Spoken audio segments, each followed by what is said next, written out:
to praise Him, to worship Him in this day. Lord, we thank you for everything that you do for us.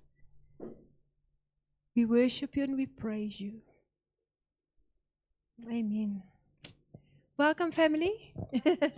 Thank you, Pastor Yanni and Pastor Cindy, for giving me the opportunity to bring the word this morning.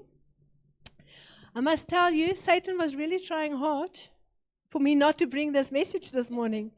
He was keeping me busy. He was like putting all sorts of things in front of me, so I can't just go and sit down and work on the sermon. But you know what? My word, actually, that I spoke, and I said, devil, you are not going to stop me. This word will be preached today. And, you know, Friday afternoon, I still didn't have nothing. I said to Pastor Cindy, Friday, I still don't have anything. And I just made myself go sit down, and yes, it started. And by the night time, I was so tired. Yesterday morning, I was working. By 11 o'clock, I was done. Praise God, because He was with me. And I'm going to bring you this message this morning. Amen. So, my message this morning is titled From Darkness into the Light. So I'm sure you all will agree with me that that our world today and society has changed drastically since we were little children. Hey, we are all elderly people here this morning. So a lot of things have changed. And sometimes we often wish that we can have the old days back. Hey? Because the time past was actually much better than today. So we all know that human life starts at conception. A donkey's life starts at conception. It is the health and the happiness of life to a mother and a father who can nurture and care for that little one, whether it's the mother of a dog or a donkey or a human life. They care about that little one. But most important, God gave us all that breath of life, and we should cherish it. So if we look at our society these days, the value of life changed. Individuals have the choice now to take a human life.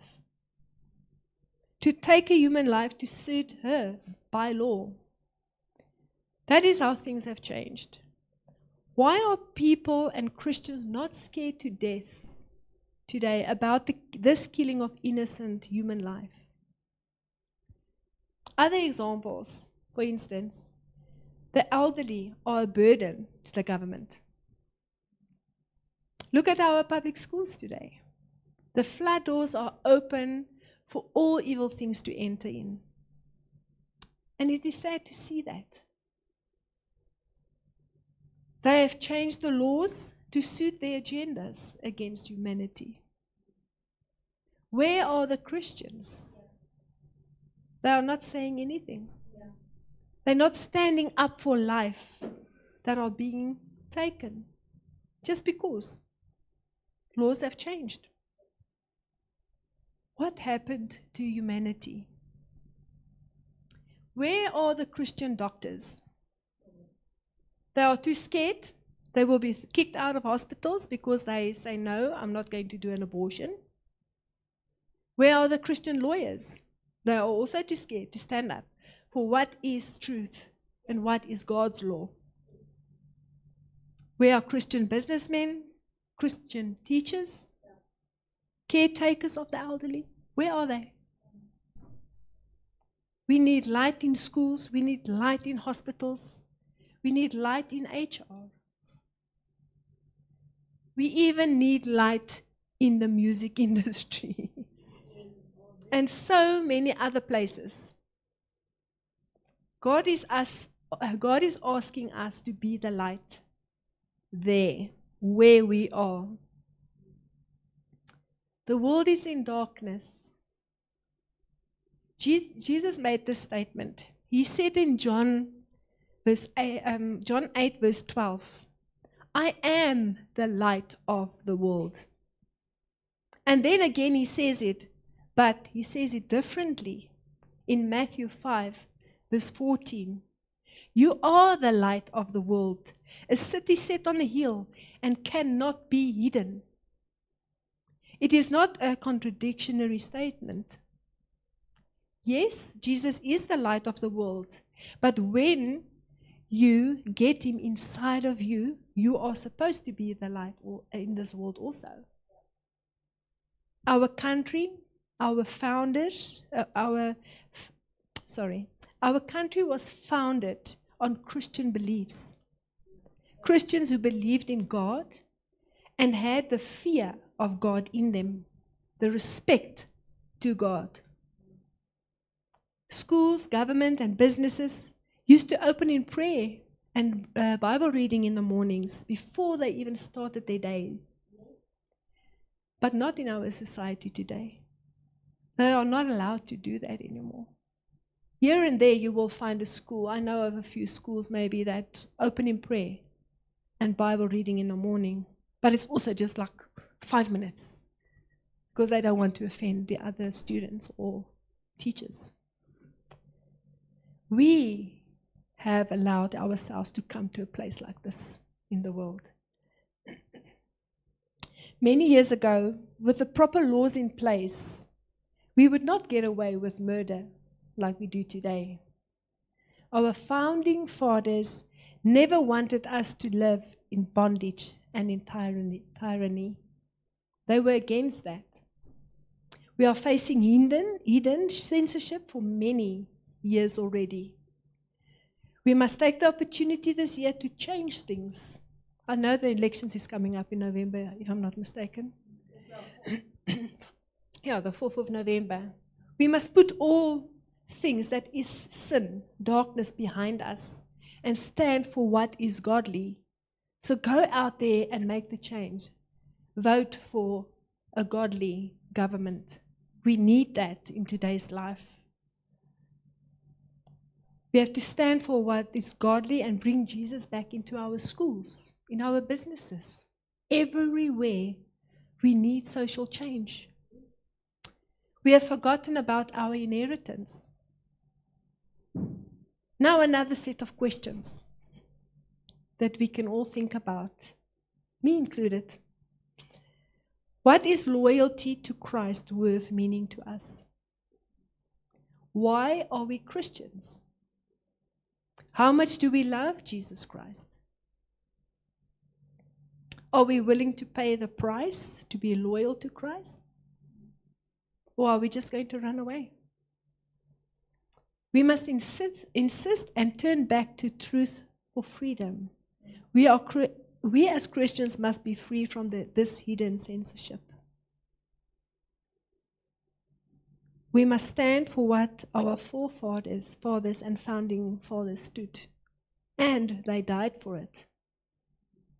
Stand for human life and not for the killing of human life. So the question is there light in the middle of this chaos, darkness, hopeless environment? Our scripture is in Jeremiah today. Excuse me. Jeremiah isn't a pleasant chapter. You must go and read it. Here is some background, just a small background. God has placed the people in Babylon. They don't respect their Bible, their God, and their religion. The people were in a place of judgment. They did not believe in Jeremiah's belief system. Jeremiah is telling them to get their families in order and that their church be put in order also.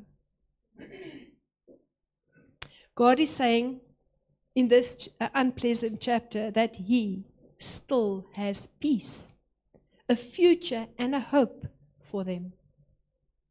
The whole book of Jeremiah is unpleasant, one chapter after the other, but there is one awesome good verse that is life-changing. So let us read that verse together. Jeremiah 29 verse 11. For I know the thoughts that I think towards you, says the Lord. Thoughts of peace and not evil, to give you a future and a hope. Today, hopelessness reigns. Not just in families, darkness is reigning over nations, and there is a dark tunnel with no light in it. The question is, in the midst of darkness, how do we find light to keep us going on? So much darkness around us and sometimes in us.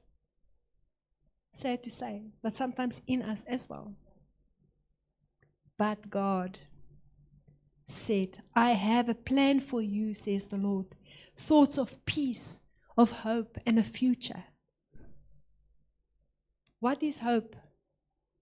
Hope is always future orientated.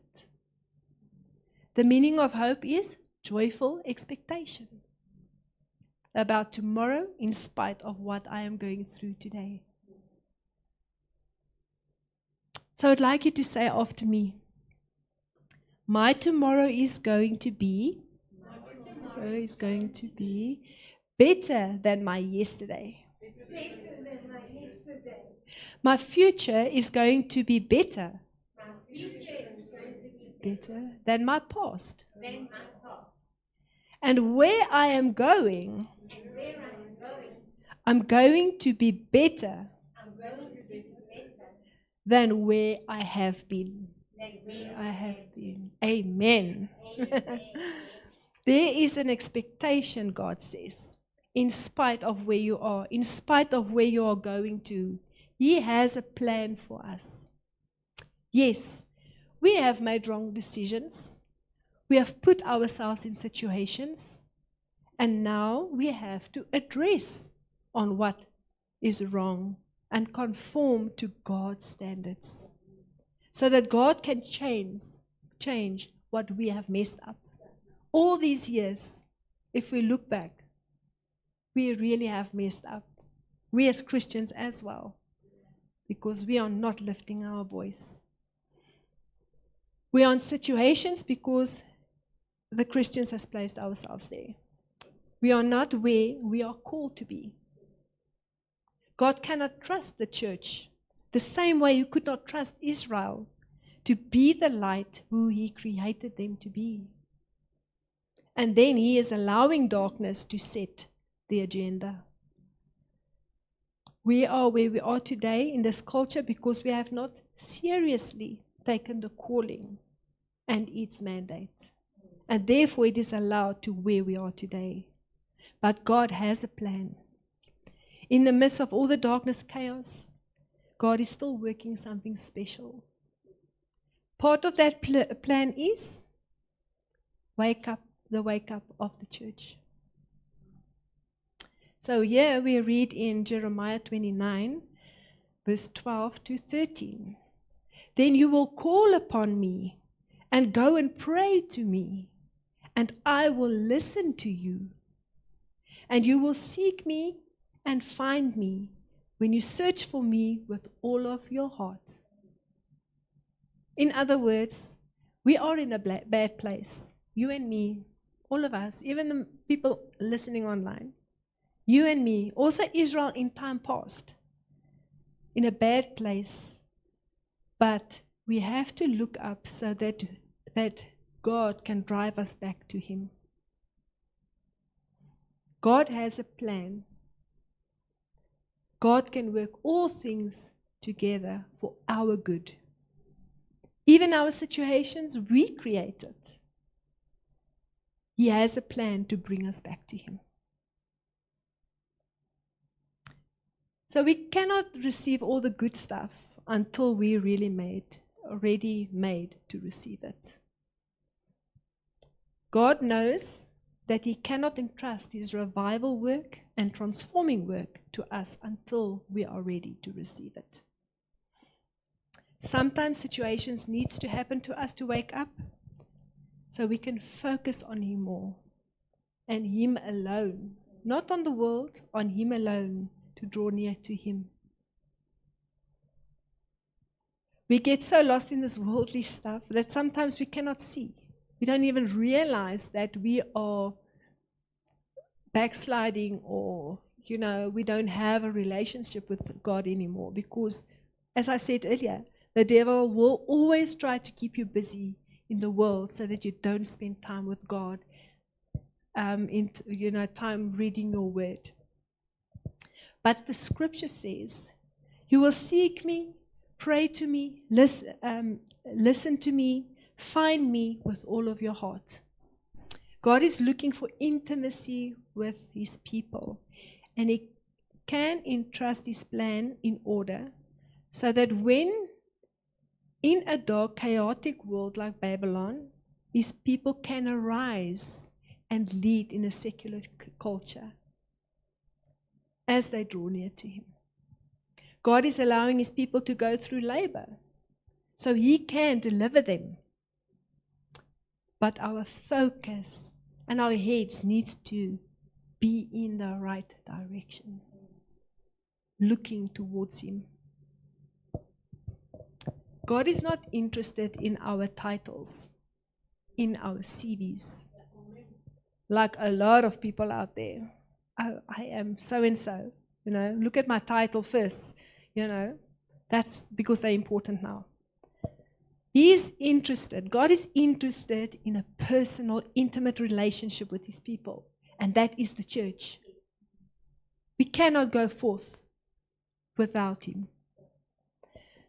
So Jeremiah 29:14 reads, I will be found by you, says the Lord, and I will bring you back from your captivity, the darkness.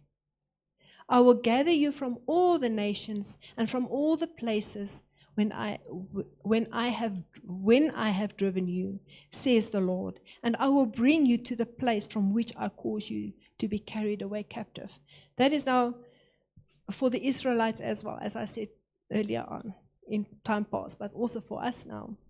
God allowed the situation to happen, but for the Israelites and our good.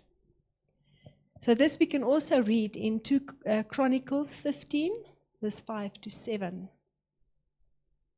And in those times there was no peace to the one who went out, nor to the one who came in, but great turmoil was on all the inhabitants of the land.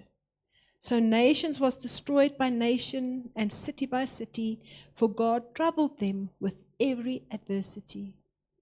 But you, be strong, and do not let your hands be weak, for your work shall be rewarded. The church is the body of Christ. God waits on his people to move before he can give his angels charge. The choice is the church of Jesus Christ, which will also determine what God will do or what he will allow based on what his people will do. He is sovereign and will give within that sovereignty boundaries of freedom. God is waiting on the church of Christ to be the light of God collectively, but within his word, and also to have a relationship with him. We must be used of God to bring change into this crazy world and society. We can no longer be silent. We are to represent our Lord and Savior, King of Kings in this pagan world, and not to be scared of what people will do to us, and because God will make a way for us. God says in his word that he will give back what the locust has stolen, and he will do that. We all say that we would like to go back to the old days, as previously mentioned. You want to go back? Then go back. We can ask God. He will give that to us if he can have our individual attention. We can ask him anything and he will give it to us. He can bring change in this country, this nation of ours. He can do that, but he's waiting on our prayers. He's waiting on us to act. We are in a bad book. like Jeremiah, a bad chapter. But he has a good verse, and that verse is, I have a good plan for you. For each and every one of us, we just need to turn from darkness into the glorious light. We do not have to apologize because we are Christians. We are ambassadors and representatives of God. In a bad culture, we do not have to be afraid because we know how the story ends. Because Revelation tells us how it's going to end. And I feel sorry for the enemy. We as Christians can get out of the closet now because others came out of the closet years ago. So we as Christians can get out of that closet now. Let us together with Christ take this chaos from darkness to light. Amen. Amen. Let's close in prayer. Thank you, Father God, this morning for this message, Lord, to the Christians out there, Father God. I pray, Lord, that you will work in each and every one of our hearts, Lord, so that we will be the light of this world, Lord, and that we will ask you, Lord, to be with us, to bring this darkness into your glorious light, Lord. There is so many things, Lord, so many people suffering out there, Lord. Animals, not just humans, Father God. So many is crying. People going to sleep hungry, Lord. I pray, Father God, that you will be with each and every one of us, Lord. Let we, Lord, while we are laboring, Father God, that we will turn our heads and that we will look to you, Father God, and that you will be the one who will deliver us from all of this evil in this world, Father God. And we thank you, Lord, for your word, and we give you all the glory and all the honor in Jesus' name. Amen. What a good word. It was almost like a follow-up on last week's word by Pastor Yaku. Who can remember his title? Your walk matters. Yeah. So I want to first ask Carl to come up. We had a birthday boy